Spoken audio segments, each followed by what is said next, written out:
महासभा का तो स्पष्ट हो चुका, हम और समणों को खासकर वोट नहीं देंगे, भाजपा को वोट नहीं करेंगे। क्या कहोगे? गुर्जर आंदोलन अभी कुछ दिनों पहले हुआ था। गुर्जर आंदोलन ने उग्र रूप ले लिया, उसमें प्रशासन की क्या भूमिका है? देखिए, पूर्ण रूप से प्रशासन जातिवादी रहा, जिसके कारण गुर्जर आंदोलन को पूरी तरह से उनको फेल करना था। उनको उपद्रव के कारण उनमें कई झूठे केस लगाए गए। हमारे काफी साथियों के साथ झूठे केस लगा दिए, जो आज पूरी तरह शांति बनाने का काम कर रहे थे। और एक समझ में नहीं आता इस बात के लिए भी, ये भी इसमें जिस प्रकार से भाजपा की चाल रही है, आरएसएस की चाल रही है, बांटने वाली चाल में वो सक्सेस हो गए कि ये जिस तरह देखा कि गैर गैर भाजपा के लोग थे, जो जो गुर्जर आंदोलन के, उनके केस नहीं लगाए जाते हैं। और जो जो बहुजन समाज से जो विचारधारा के लोग थे, उन पर केस लगाए जाते हैं। ये भी समझने की बात है, ये समझने की बात है। दूसरी बात, जिस प्रकार से जो प्रशासन के लोग थे, मनुवादी प्रशासन के अधिकारी थे, जिनके द्वारा हमारे गुर्जर भाइयों पर लाठीचार्ज किया गया, उन पर झूठे केस लगाए गए, उनकी गाड़ियों को तोड़ा गया, ये स्पष्ट दिखाई तो सरकार ये चाहती थी, क्योंकि गुर्जर वोट इनके खिलाफ में था, बहुजन वोट इनके खिलाफ में था। वो एकता बनने वाली थी। जिस प्रकार से एसटी एसटी के लोग गुर्जर भाइयों के साथ, ओबीसी के साथियों के साथ जब एक साथ गुर्जर भाइयों के साथ आए, तो ये यहाँ की सरकार, शिवराज सरकार, यहाँ का प्रशासन घबरा गया कि अब यहाँ बहुजन अब क्रांति होने वाली है। इसके कारण यहाँ पे ये दंगा कराया गया। और पूर्ण रूप से मैं कहना चाहता हूँ, ये पूर्ण रूप से आरएसएस की चाल है, यह पूर्ण रूप से शिवराज सरकार के संरक्षण था। इसके कारण ये दंगा हुआ था यहाँ पे। ओबीसी की जो उच्च जातियां हैं, वो लगातार आरएसएस से जुड़ी हुई हैं, वो क्यों नहीं छोड़ पा रही? देखिए, अब उनको भी समझ में आ गया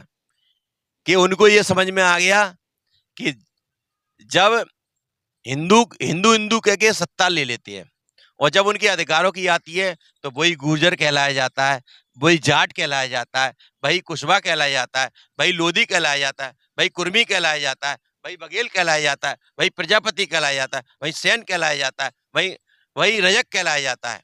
ये आज की तारीख में अब समझ में आ रही है, सबके पिछाड़े में पड़ने लगा है कि अब तो समझ में आ गया कि जिस प्रकार से अब सबकी बारी आ चुकी है, अब समय सबको एकजुट होने की आवश्यकता है।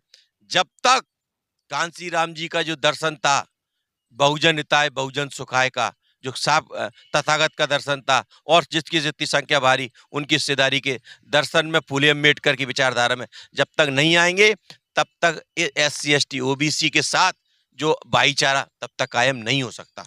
गुर्जर समाज की ऐसी क्या मांगे थी जो प्रशासन उनको देना नहीं चाहता था? देखिए, उनका जो पृथ्वीराज वंश के राजा मेर भोज का जो यहाँ पे एक मूर्ति ग्वालियर में लगी हुई थी, और उस पर क्षत्रिय समाज के द्वारा और गुर्जर समाज के द्वारा वहाँ पे विवाद हुआ कि ये हमारे हैं। उसको देखते हुए माननीय उच्च न्यायालय में एक रिट पिटीशन फाइल की गई, और उसमें अभी विचाराधीन है। उस पर हम इसलिए नहीं कह सकते। देखिए, जो भी राजा हैं, वो अगर न्यायालय में अगर कोई प्रक्रिया चल रही है, तो वो प्रक्रिया न्यायालय के अनुसार ही उसको सॉल्व किया जाएगा, निराकृत किया जाएगा। लेकिन मैं इस चैनल के माध्यम से कहना चाहता हूँ कि हम बाबा साहब के अनुयायी हैं, हम संविधान पे विश्वास रखते हैं, हमें संवैधानिक रूप से भी लड़ाई लड़ना है, और हमें विश्वास है कि गुर्जर समाज ने जो पिटीशन लगाई है, हम उस पूर्ण रूप से हम उस पिटीशन में हमारी सफलता मिलेगी, और निराश होने की आवश्यकता नहीं है। गुर्जर समाज अपने आप को अकेला महसूस ना करें। गुर्जर समाज के साथ एससी एसटी ओबीसी के सभी भाई आपके साथ हैं। किसी भी प्रकार का भय और किसी प्रकार का डर दिमाग से निकाल दीजिए। तुम्हारे साथ सारे बहुजन समाज के लोग आपके साथ खड़े हुए हैं। हमें आपके साथ, आपकी जो मांग है, पूर्ण रूप से ओबीसी महासभा के साथ, महासभा के लोग आपके साथ पूरे खड़े हैं, और आपको पूरी तरह न्याय दिलाने का काम करेंगे। गुर्जर समाज की अगर बात करें, तो भाई एक बात सामने निकल के आ रही है, किसी भी पार्टी का प्रत्याशी हो, हमें गुर्जर को ही वोट देना है, ऐसा सुनने में आ रहा है। देखिए, जो आरएसएस का काम था, उनकी विचारधारा थी, हम कभी सक्सेस नहीं हो पाएंगे, क्योंकि यही तो मनुवाद है, यही जातिवाद है। हमें तो आज की तारीख में यदि वो गलत अगर ये कहते हैं, तो निश्चित ही वो असफलता मिलेगी, और जो आंदोलन में जो गति पकड़ रही है वो रुकेगी, क्योंकि एक जाति से कुछ नहीं होता। कांसी राम जी ने जो दर्शन दिया, वो लाइन को तुम बहुजन वाला जो कंसेप्ट था उसको खत्म करने का काम कर रहे हैं। तो निश्चित ही ये उस जिस प्रकार से अपनी जाति को वोट देने से ये कांसी राम जी की लाइन और महापुरुषों की लाइन जो बाबा साहब कबीर और फूले की लाइन थी, ये छोटी करने का काम है। ये इस लाइन से गुर्जर समाज को कोई सफलता नहीं मिलेगी। अच्छा, लास्ट क्वेश्चन मेरा यह है कि जिस प्रकार से जो SC ST की जातियां हैं उनके ऊपर OBC की जो बाहुबली जाति है सबसे ज़्यादा अगर अत्याचार में वही सबसे आगे है, ये कब तक बंद हो पाएगा? देखिए, अब लोगों के अंदर समझ में आ गया, जब गुर्जर आंदोलन में ही समझ में आ गया कि जो RSS के लोग थे, जो जो गंदी मानसिकता के लोग थे, जो उनको बहकावे में आके हिंदू कहते थे, आज उनके साथ ही ऐसी यात्रा हो रही है कि क्योंकि उनको मारने वाले, उन पे झूठे केस लगाने वाले कोई SC ST के लोग नहीं थे। वो कौन लोग थे? वो RSS की विचारधारा के लोग थे। वो लोग थे जो जातिवाद को समर्थन करते हैं। वो लोग जो आरक्षण विरोधी थे, वो लोग करते थे।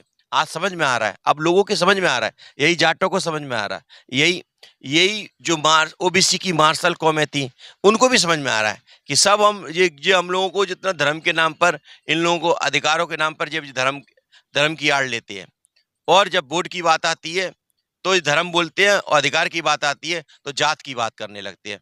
तो सब लोगों को समझ में आ रही है। अब निश्चित ही आप देख लीजिए, ये 2023 के बाद जैसे जो क्रांति होती जा रही है समाज में, अब समझ में आ रहा है कि अब ये जो एट्रोसिटी हो रही थी, एट्रोसिटी पे कम होना चालू हो जाएंगे। ये मैं विश्वास के साथ कह रहा हूँ, क्योंकि हम पूरे मध्य प्रदेश में और देश में घूम रहे हैं, लोगों के दिल दिमाग में सब कुछ आने लगा है, और निश्चित ही पूर्ण रूप से अब भाईचारा कायम होने वाला है। 2023 के चुनाव में क्या कुछ रहेगा? OBC समाज है, किस आधार पे किसको सपोर्ट करने जा रहा है? देखिए, OBC महासभा का तो स्पष्ट हो चुका, हम सवर्णों को वोट नहीं देंगे। हम सवर्णों को वोट नहीं देंगे, हम SC ST OBC के प्रत्याशियों को वोट देंगे, और खासकर भाजपा को वोट नहीं करेंगे।